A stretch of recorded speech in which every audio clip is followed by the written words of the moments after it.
And there's a little red box. So good morning, Wednesday, February 18th, 2026, here in House Transportation. We have a full house here in the House and discussions related to the Climate Action Office, transportation, emissions, goals, issues, challenges, brings out crowds. Also, there's some action activity this week today. So we're happy to have an audience and we're happy to have a return presenter. Welcome back to the committee. Thank you. Want to introduce and take it whenever you are ready. Sure. We're happy to have you. Thank you very much. For the record, I'm Julie Moore. I'm the Secretary of Natural Resources, and I'm joined by my colleague, Jane Lazorchak, who heads our Climate Action Office. And we're going to provide a high-level overview of the recent revisions to the Climate Action Plan, and then speak specifically to the recommendations contained in the plan that are adjacent to the Transportation Committee's work. So as you may recall, the Global Warming Solutions Act was passed by the legislature in 2020. It established the Vermont Climate Council and directed the council to create and adopt an initial climate action plan by December of the following year. This was a very aggressive timeline. While it says 2020 for when the Global Warming Solutions Act was adopted, it was September of 2020, and the Climate Council met for the first time in November of 2020. So we had about 13 months. I say that by way of context, just in that a lot of what we did is we prepared the update that was adopted by the council in July of last year, was both looking at how things had changed over time, but also looking for areas to make improvements to the initial plan, just given the aggressive timeline we had operated under. The recommendations contained in the Climate Action Plan are sort of grouped into four key areas. We're going to talk a little bit more about reducing climate pollution because that's where the transportation related recommendations come together. Sometimes that's also referred to as cross-sector mitigation. But there are other elements of the Climate Action Plan that focus on the role of agriculture and ecosystems, the importance of rural resilience and adapting to our changing climate. And then we've also identified a number of cross-cutting measures, so things like education, workforce, and financing and funding that sort of touch across all three of those larger, more technical areas of work.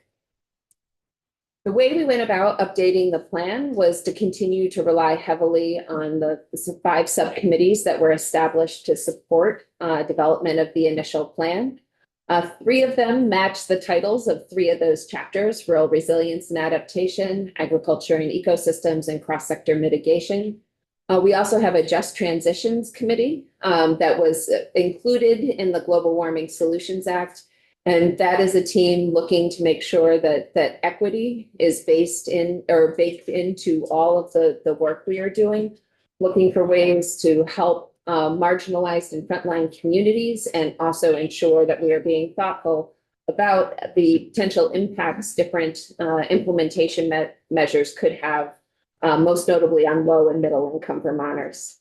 And then the Climate Council itself actually created a science and data subcommittee, recognizing there's some pretty technical work that underpins a lot of what we are doing. We have the benefit of having the state climatologist, Leslie Ann DeFini-Giroux from UVM as part of the science and data subcommittee, as well as the Climate Council, but also have other academics and experts that have joined us in that space. In building the CAP, we did conduct extensive public engagement. We held nearly 20 meetings, a mix of in-person and virtual events, as well as meeting Vermonters where they're at. The Climate Action Office has a staff member dedicated to outreach and education, and was able to identify nearly 24 existing events where we could participate and share information about climate change and the need for climate action. We also offered multiple ways for folks to provide feedback on our draft climate action plan, both in writing as well as by participating in one of these public events. And public input really did shape the climate action plan that was adopted by the council in July. I would say the top message we heard from Vermonters as we were out talking to them is there were too many ideas. In total, there are several hundred suggestions in the Climate Action Plan, and that is a lot to wrap your mind around. And so the council did ultimately identify a top 10 priority actions, two of which I'll talk about in just a moment. Concerns were raised about the language not being accessible, and Jane and her team have since hired a contractor that was able to work with them to create a plain language executive summary to the climate action plan and hopefully help address that concern. Obviously, cost and affordability was front of mind for Vermonters, and how to ensure the necessary funding would be available to support this work.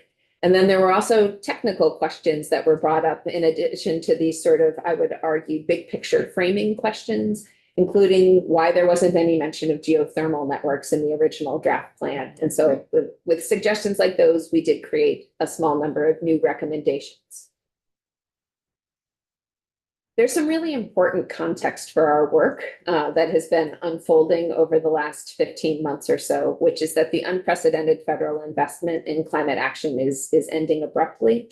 This means that the federal financial resources available for climate action are quickly drying up. And this is not just about our efforts to reduce emissions, but also disaster recovery and resilience are other key areas where federal funding has played a critical role in the progress we've been making. The federal government is also pulling back on key policies, such as their support for vehicle electrification and the deployment of renewable energy. And just the climate plan acknowledges Vermont already faced a very heavy lift to achieve the 2030 emissions reduction requirements of the Global Warming Solutions Act. We've struggled to fully recover from recent disasters, and those challenges are made more significant by the changes at the federal level. So as a result, the Climate Action Plan update really emphasized actions that make strategic investments in resilience, preparedness, and community development, recognizing climate hazards will continue to happen. We've had the flood conditions in 23 and 24 and the fairly substantial drought conditions last summer. So it's not a monolith, and there's a lot for us to prepare for. Emphasized also making our homes more efficient, so weatherization and helping Vermonters switch to more price stable sources of energy for heat and transportation. Recognizing workforce is critical to this and continuing to build out our weatherization workforce, but also our climate workforce to help implement these actions. And then recognizing ultimately there is need for sustainable long-term funding to support this work. So I'm going to shift gears here a little bit and talk specifically about the transportation-related recommendations in the Climate Action Plan. And just to contextualize why transportation is important, I assume you've seen this chart before, which shows our historical emissions along with projected future emissions. The blue portion of that graph at the top, the thickest portion, is the emissions associated with transportation. So that is the most significant source of greenhouse gas emissions in Vermont, and obviously meeting our climate goals does require us to pretty significantly reduce emissions from transportation. So there are two of our top 10 priority actions that relate directly to transportation. The first is around vehicle electrification and reducing greenhouse gas emissions from vehicles through electrification. There are some pieces and parts of that, but it includes maintaining what we sometimes refer to as clean vehicle regulations or advanced clean cars and advanced clean trucks. Those are the California emissions programs. Supporting the Attorney General's office in litigation, defending our authority to be part of the California emissions program, and then looking for ways to support both getting consumers into EVs and building out our electric vehicle charging infrastructure. So as folks may be aware, there have been a series of challenges raised at the federal level around California's advanced clean car and clean truck standards. This led the governor to issue an executive order about this time last year, pausing implementation of those programs. Subsequent to that, Congress, under the Congressional Review Act, indicated that those laws were no longer in effect. That is being contested even as we speak, but it has created a considerable amount of uncertainty and chaos in this space. The California Air Resources Board is in the lead in establishing the California standards that we participate in. And they are working on a series of rule amendments that will provide increased compliance, flexibility, and regulatory certainty for car and truck manufacturers. As a result of that, Vermont will need to go through the rulemaking process again ourselves. It needs to be completed by the end of the current calendar year to remain consistent with California, and we are on track to accomplish that. In terms of EV purchase incentives, this green box is the language straight out of the Climate Action Plan, looking to ensure consistent long-term funding for electric vehicle incentives, and points to a couple of different reports that the Agency of Transportation has prepared that speak to this as well. In terms of charging infrastructure, recognizing that continuing to build out charging infrastructure is an essential component to ensuring or supporting the widespread adoption of electric vehicles. The recommendation tacks and ties with modeling that was done is what we call our pathways report. So that was looking at different approaches to meeting the requirements of the Global Warming Solutions Act, as well as, again, work done by the Agency of Transportation around charging infrastructure build out. And know that the NEVI program is really the primary source of federal funding available to us right now to continue this important work. The other of the top 10 priority actions I wanted to touch on briefly, it relates to a cap and invest program. So as you may recall, 2 years ago, the agency and the Treasurer's Office were together given direction to look at the role a cap and invest program could play in reducing Vermont's overall greenhouse gas emissions. And that is where a cap in the amount of emissions would be set. And over time, that cap is reduced. People either take steps to comply with the cap or are able to purchase allowances under the cap. And revenue generated through the sale of those allowances is then reinvested in the types of projects and programs necessary to drive down emissions. This is really intended to be a multi-sector approach, so it wouldn't be limited to just transportation, but also include how we heat our homes and buildings. One of the key components of it is developing a framework for the reporting of greenhouse gas emissions from fuel suppliers. And that sort of got its genesis, I would say, in the Treasurer's February report last year, where he concluded that there is no viable cap and invest program available to join currently. And that it's really important to think about the data we need should we choose to go this direction in the future, including whether and when to establish a greenhouse gas emissions reporting program. The CAP followed up on that recommendation from the Treasurer and requested that ANR develop a framework for the reporting of greenhouse gas emissions. That memo was submitted to the House Energy and Digital Infrastructure Committee in mid-December, and they are currently working on a bill, H740, that would establish a greenhouse gas reporting program.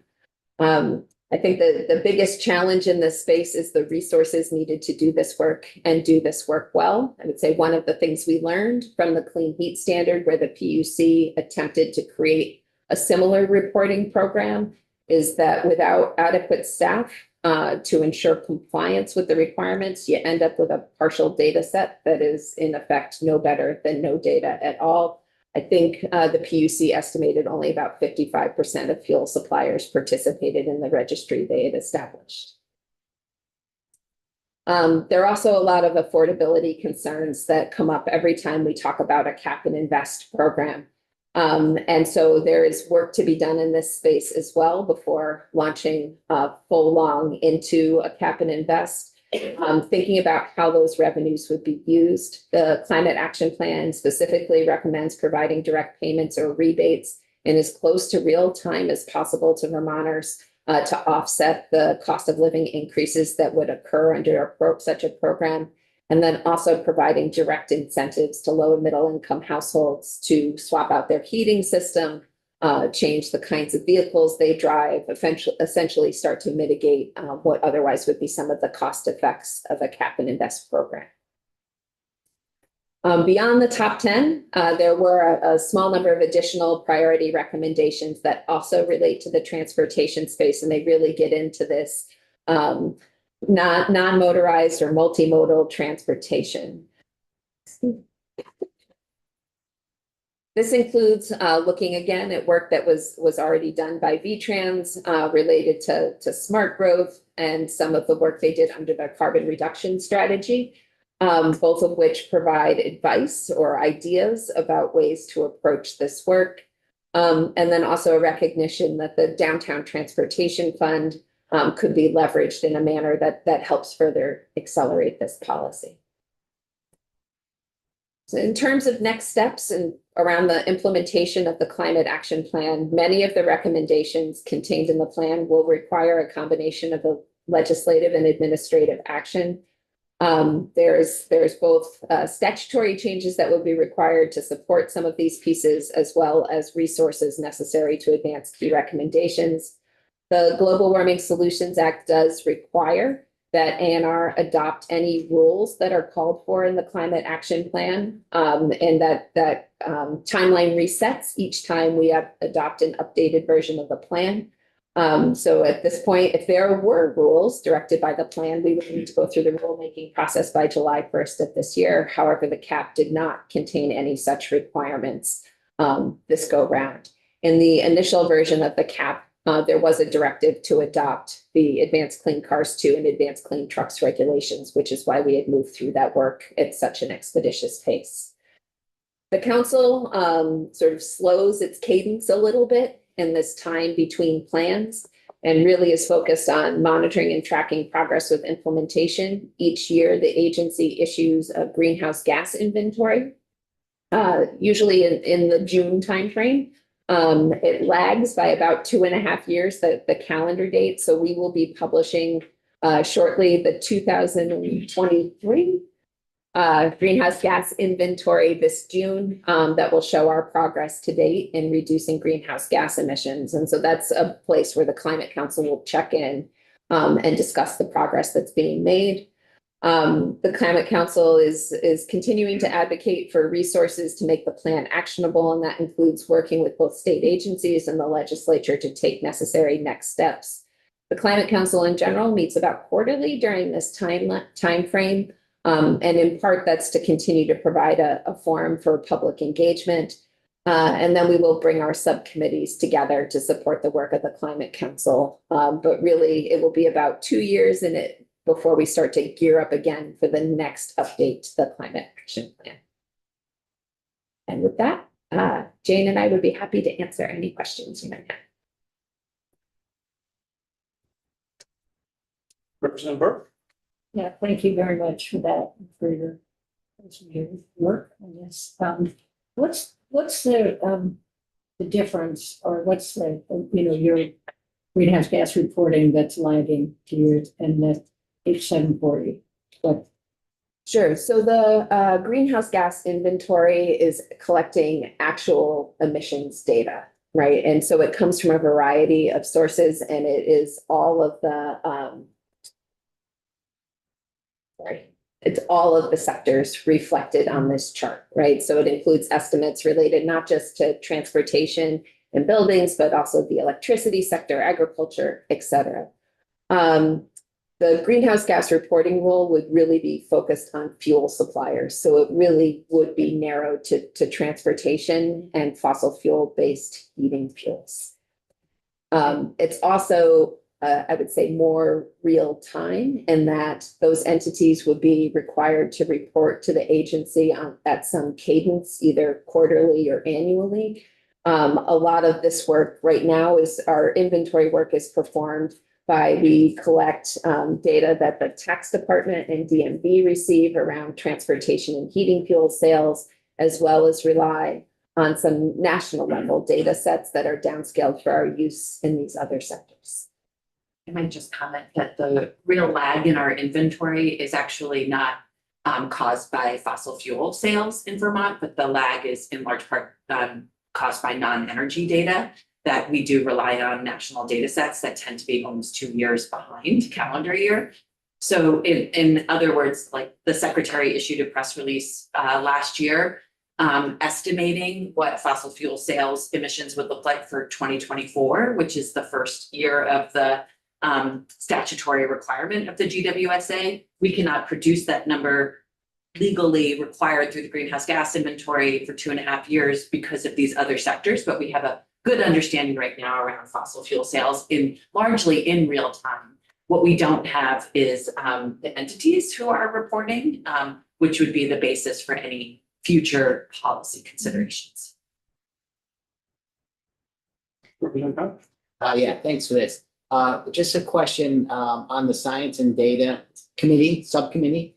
Have they sort of given an update on, maybe 4 years ago, here's what to expect with the climate change to Vermont? Have they given like an update, about the same, better, getting worse, or here's a consideration that's more important now that, yeah. So there is a chapter in the Climate Action Plan on climate change in Vermont where Dr. Dipini Giroux was the lead author. I would encourage you to both take a look at that, but potentially also hear from her. It is about as comprehensive a look at Vermont specific concerns and impacts as we have available to us, and have really benefited greatly from her participation with the Climate Council. Right. One addition too is just to note that the resilience implementation strategy created on behalf of an initiative launched by the governor and the treasurer's office also look to modify and speak to climate change impacts in Vermont. And we did further research around the chapter in the resilience strategy. We're actually holding a public meeting tonight to benefit legislators at the pavilion to talk about the resilience strategy. So I would encourage folks to join.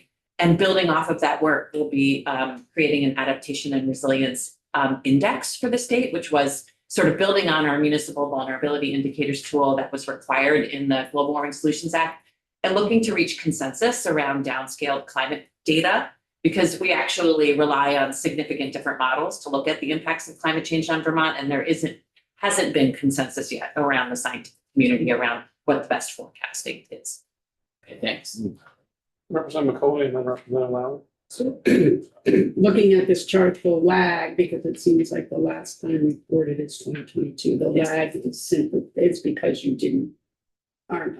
don't have available. Yes. And do you have it now? We'll produce, as the secretary indicated, the 23 inventory by June of this June of year. this- Yeah, thank you.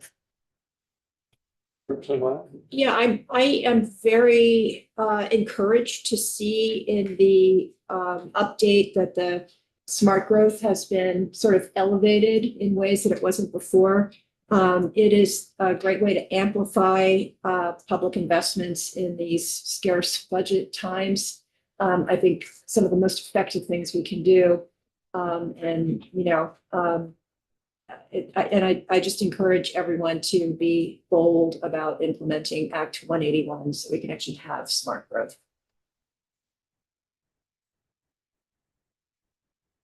Representative Rich. Yeah, thank you for this data. So questions on, so first of all, electric vehicle incentives, knowing that we're in a tight budget and we really don't have a plan to incentivize electric vehicle purchases right now. And we've had some discussion about, could we put this offer tax breaks for EV incentives, which of course would cut into our tax revenue. Just curious if you have any thoughts on, how do we move, that's one area where there's a lot of interest. We've seen some good progress, but we're kind of at a standstill. Same with bike ped infrastructure. I mean, we've heard from RPCs over the last week, and so many towns want to do these, want to put in sidewalks, want to put in bike lanes, but there just aren't the resources. So, recognizing, we see the contribution that transportation makes to greenhouse gas emissions in Vermont. So, we know that, but how do we move these important initiatives forward in such a tight budget atmosphere? So while not a complete answer, a partial answer would be, there's a bill, I believe, on the wall in House Energy and Digital Infrastructure that the governor put forward last year as a climate omnibus, H 278.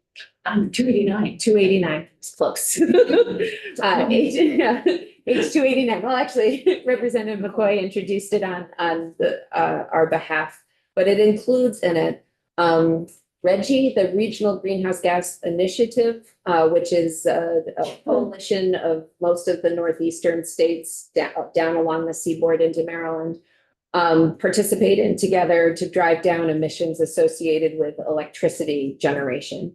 Vermont is in the fortunate position of not paying very much into a system, but enjoying significant proceeds. And those proceeds have actually outpaced our estimates in the budget. And so there's money sitting on the bottom line of the account. And one of the governor's proposals in that bill had been to take those dollars and make them available for electric vehicle incentives. To date, that bill has gotten not a lot of uptake. It includes that is one piece of a larger set of climate initiatives, but there is specific language in there that identified a funding source to help provide additional EV incentives.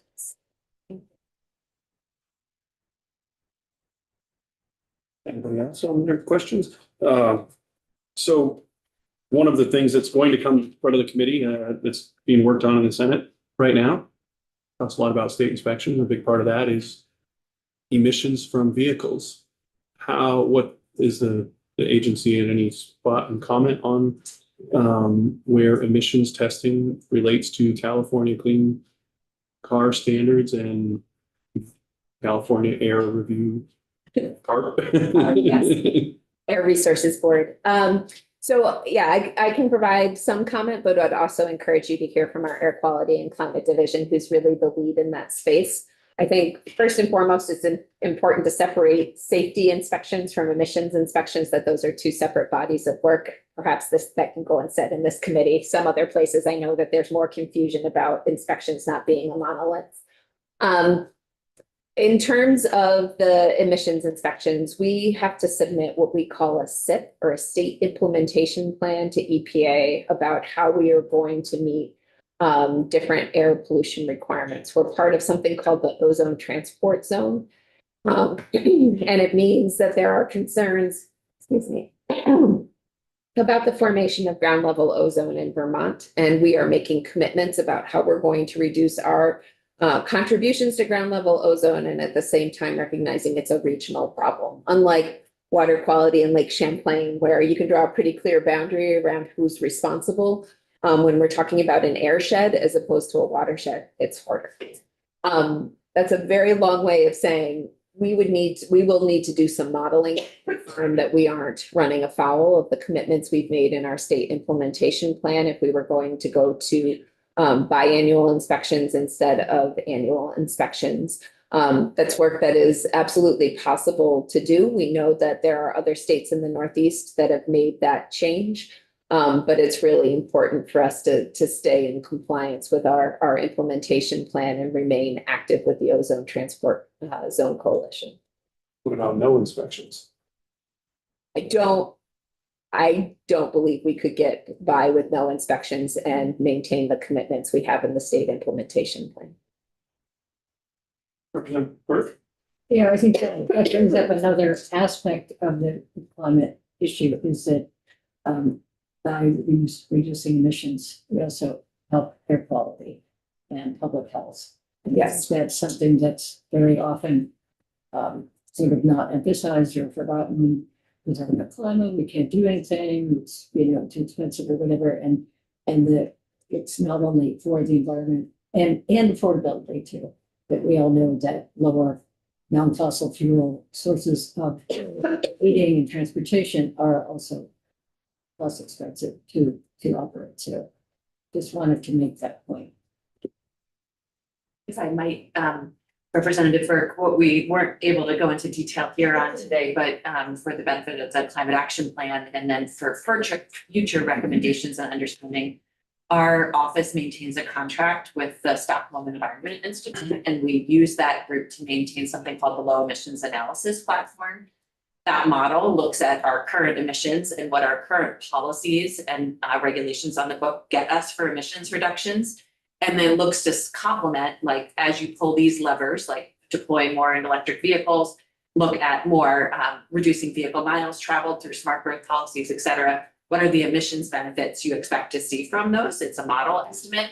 One of the considerations the Climate Council requested, and we're still looking to consider in future analyses, that the state VTrans agency, the Climate Action Office, and the Public Service Department is discussing is how to better understand how you pull those policy levers and the adjacent co-benefits you get from things like health benefits, air quality, et cetera. And those are analyses that you can do. And those are things that we're still looking to analyze, understanding that we were under, again, a tighter timeline for policy analysis for this climate action plan, but we have a long-term contract with that emissions analysis.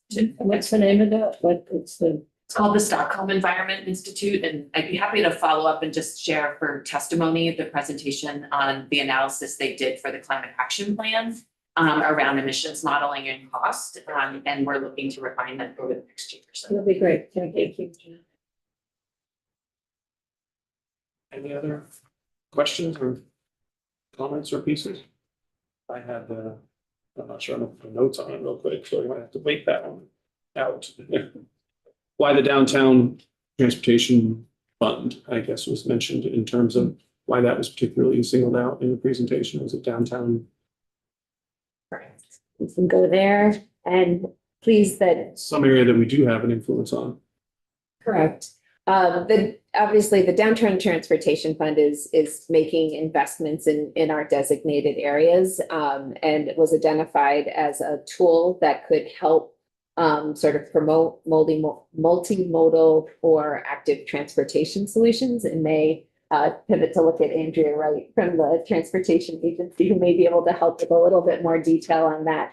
But just recognizing that these are existing investments, and would say in the past, there was a partnership between the Downtown Transportation Fund and the Clean Water Fund, looking at ways to incorporate stormwater management into those projects. It was a little bit challenging just based on how the funding laid out, but I think that there's some inspiration there to see if there are ways to sort of target and direct those dollars towards some of the active transit and multimodal priorities identified in the climate plan.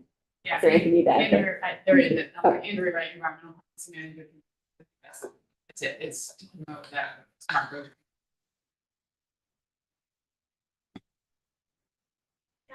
The former tie-in with clean water, would that be still a way to access more funding if we could kind of do two things at once? And also, I'm more than two things. I'm thinking at least three things, because you have cleaner air, if you could have street trees. We have a fantastic green streets manual that was done several years ago by your colleagues in forestry. So we could kind of thread all of this together. It seems like, again,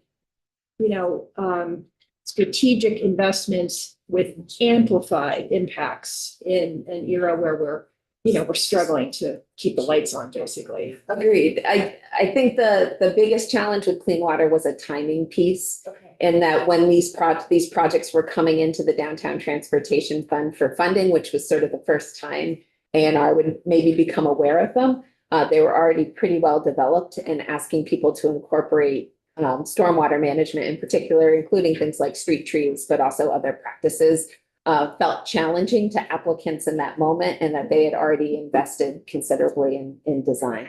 May I ask a just follow-up question? Is there a way, just thinking ahead, that, the incorporation of street trees, for example, I'm thinking right facility, right place, could be given some, in Shelburne, for example, we have a stormwater utility. Could this be a way for us to get some credit on our MS4, for example? Or other, in other, I'm just looking, how can we use these mechanisms more strategically and opportunistically? And we are constantly looking at ways to provide credit for the co-benefits that arise from a lot of different practices. Currently, that work is most centralized, I would say, in the clean water space, right? So how do you account for a wetland restoration project that has habitat benefits in addition to nutrient and sediment benefits, in addition to resilience benefits, and try to make an apples to apples comparison effectively to some other project or practice. It's both art and science, and it is something we are continuing to develop. Jane and her team are currently in the throes of a contract to create a similar measuring and assessing progress tool for the climate space. And then we're also talking later this week, in fact, about how we might be able to help knit together a little bit some of that climate work with the clean water work. So very much thinking along those lines. It's challenging to get them so you can make that kind of direct comparison. And we have these very specific numeric targets, both in the clean water space and in the climate space, that also challenge that a little bit. But we're trying. Very encouraging. Thank you. I'll just, one more plug, the clean water program manager will be at our resilience strategy tonight to talk about how resilience and climate come together and where she sees it. Got a slide for that? Yeah, I know. I should. Ended up. Last question, is there a Zoom link for that by any chance? No, we are just doing it in person, so we're Okay. starting. Yeah, it's got a science fair vibe, I would say, where we're gonna have tables and opportunities to interact directly with staff. So You might just announce where it is. It's What time? it's 5:30 to 7:30 over in the pavilion. Three other things happening tonight. Brett? yeah, I'm really curious in that Stockholm study, because, as we invest in, trying to get greenhouse gases down, there are these other benefits too. And I really like the fact that you brought up this downtown transportation fund on the transportation side. While I'm not saying $500,000 is not a lot of money, it is. In comparison, it's not. And I think if we applied, well, what are the other benefits we get out of it? I mean, I think we heard almost from the majority of regional planning commissions, they all mentioned this, that these little amounts provided to municipalities to do, these small improvements have huge quality of life for these different villages. And, so it also is magnified by the fact that the climate action plan is sort of saying, hey, this is something that benefits that too. So, it'd be interesting to see what the Stockholm experts would say on multi-benefits from something, but it's great to see this as part of the policy recommendation. Representative Thomason?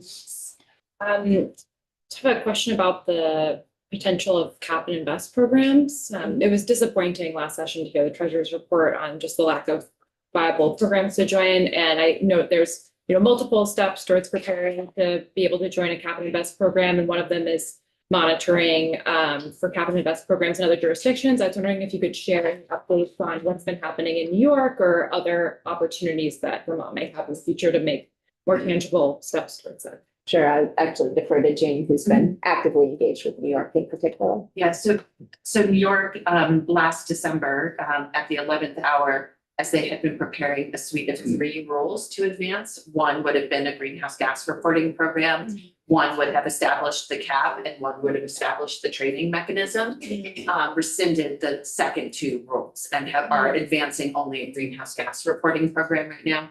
They have finished that rulemaking and are looking to report on emissions starting in 2027 for year 2026.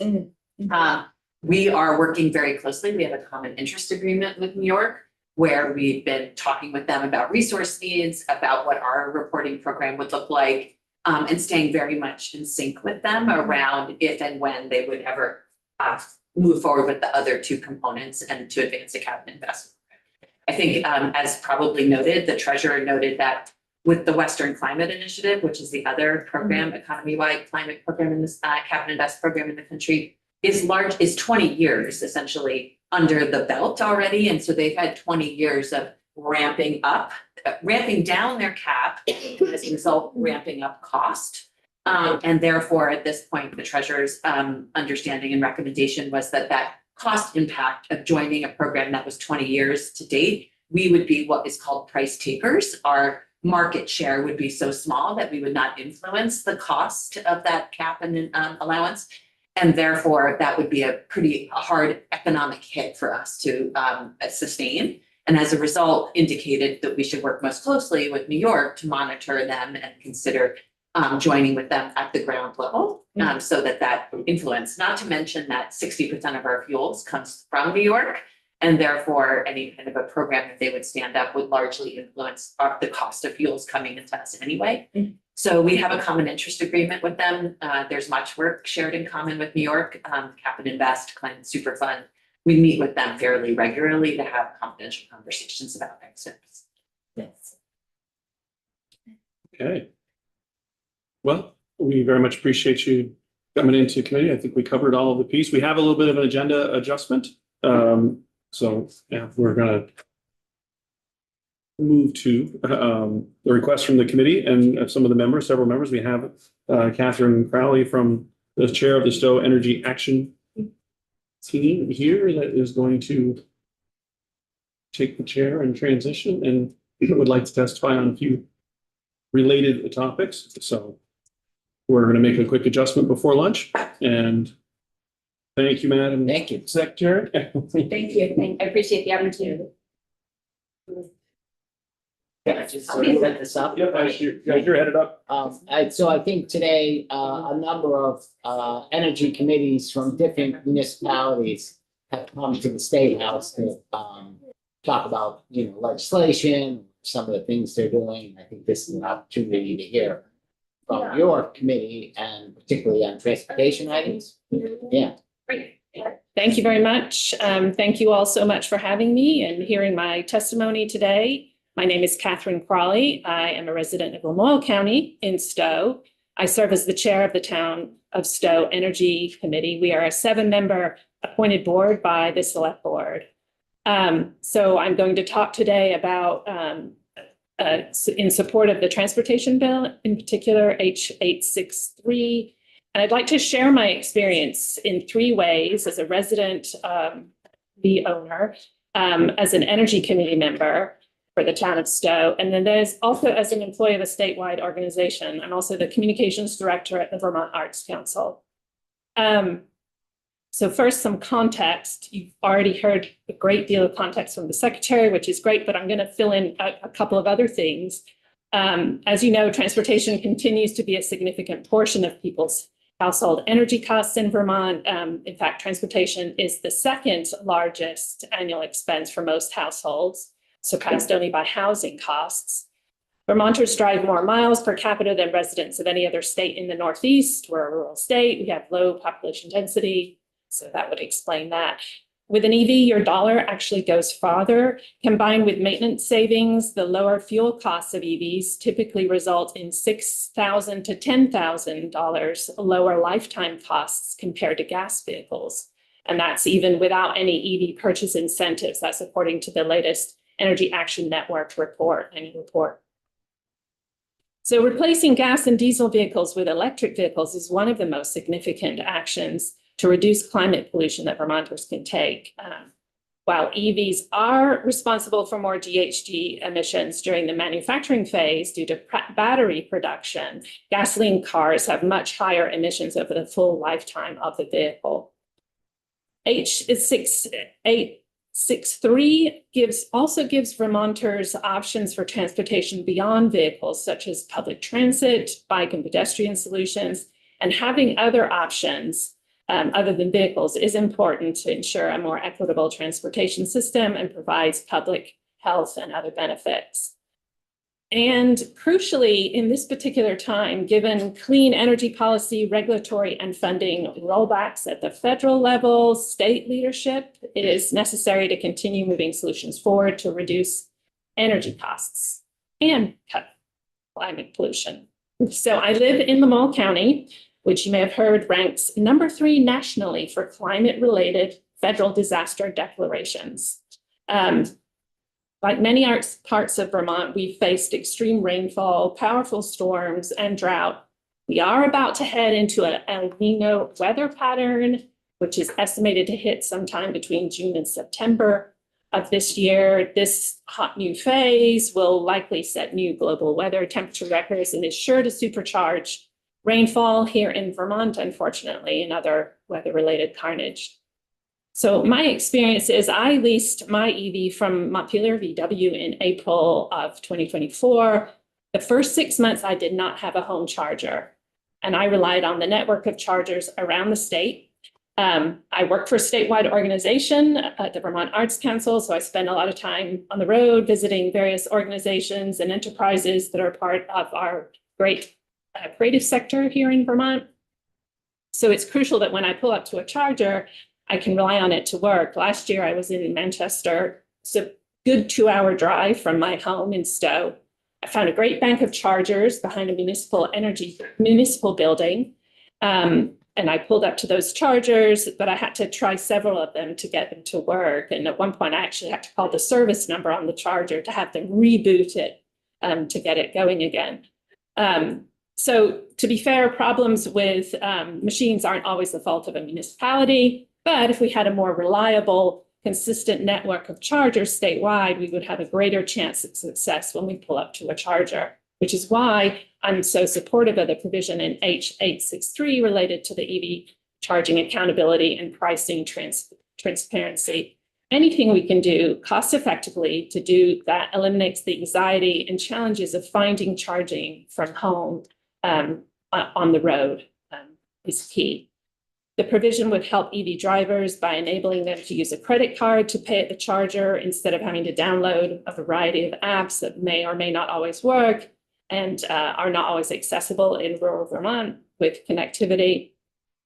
And then even sometimes the apps don't always provide transparent real-time information about whether a charging is actually working, whether it's in use, how much it will cost. So H863 would change that and provide a necessary layer of pricing transparency and assurance to people looking to charge. So while we solve things for people traveling far from home, it's also important to make it easier and affordable to help people charge at home. So after about 6 months of doing this dance of trying to find chargers away from where I live, I knew it was time to invest in a charger at home. But I knew it was going to come at great cost because I needed to upgrade my electrical panel. Fortunately, at that time, I heard about a fantastic program at Efficiency Vermont, and I would qualify to cover 90% of the cost of the upgrade. So I immediately took advantage of that.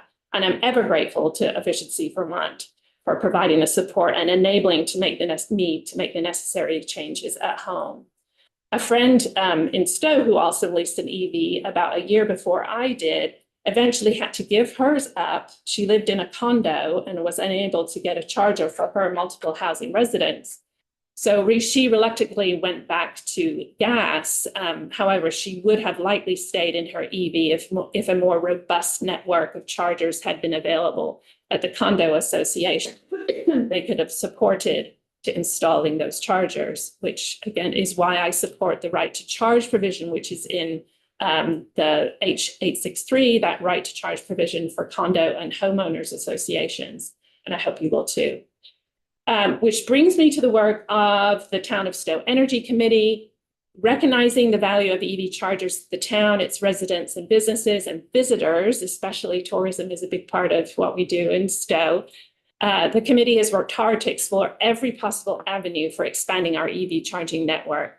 And we have been able to do that through state grants and by partnering with our local utility, Stowe Electric. We were able to get a level 3 fast charger that had been at the Alchemist Brewery for many years and which was about to be mothballed. So this was a level 3 fast charger, which we moved with the help of Stowe Electric to a municipal owned parking lot. And we were also recently granted $19,000 from the Charge Vermont State program to move another decommissioned charger from a hotel and to move that to a municipal parking lot, which is served by Stowe Elementary School and the Town Rec Department. Those teachers at Stowe Elementary School are very excited about this level 2 charger coming their way. In addition, we worked with the Vermont Clean Cities Coalition to develop an electric vehicle readiness and charging roadmap for the town.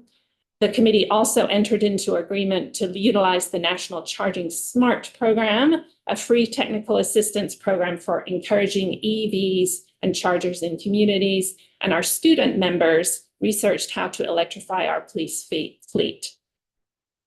So I'll just conclude by saying that as the federal government abdicates its responsibility to protect the nation from the ravages of the climate crisis, it's up to us as a state to be creative and do everything that we can to institute low-cost policies that speed up EV adoption and give communities and Vermonters greater access to transit and other non-vehicular solutions. In doing so, more Vermonters can reap the cost savings that cleaner transportation provides. Ongoing state action in partnership with so many supportive communities, including us town energy committees, is so pivotal in this moment to help address actual energy affordability and the increasingly costly and consequential climate crisis. Thank you so much for the opportunity to testify for this bill and in advance for advancing these important policy provisions. Thank you. Appreciate your flexibility and kind of last minute putting together and the assistance of a couple of the members of the committee to get you here. Representative McCoy? Yeah. Yes, so Kendra, you have a roadmap for the town of Stowe for where there are available chargers. I know you get thousands of visitors. How many chargers do you have? That is a very good question. I don't know the answer to, but I could find the Okay, answer to that'd be that for you. great. Yes. Just to get a sense of, I mean, you have thousands and thousands. We have a lot of visitors Yes, and I live very near the one level 3 fast charger that we have, and I see a lot of cars pulled up to that. We were really lucky to get that one. Yeah, so what happened? You said 2 were moved. What- Yes, so we work very closely with Stowe Electric, and they let us know if a charger within their network is going to be decommissioned. For what reason? Well, Would it in be- the case of the Alchemist, they had trouble with connectivity in that particular Okay. parking lot, and Okay. so they weren't too happy with. And so we were able to don't put that on mothballs. We'd like to take that, and we advised the select board that it would be great to move it. And then we looked at a variety of places across town that would work, that would have the right infrastructure to support a level 3 charger. And same with the one that's going in at the elementary school. Those teachers and staff have been asking for many years, can we get a charger while we're in the building? Same with the rec department that's also there that shares the municipal lot. So this is a workplace charger, and it was at one of the hotels. They're putting in different chargers. So this one was available. So yeah. Great.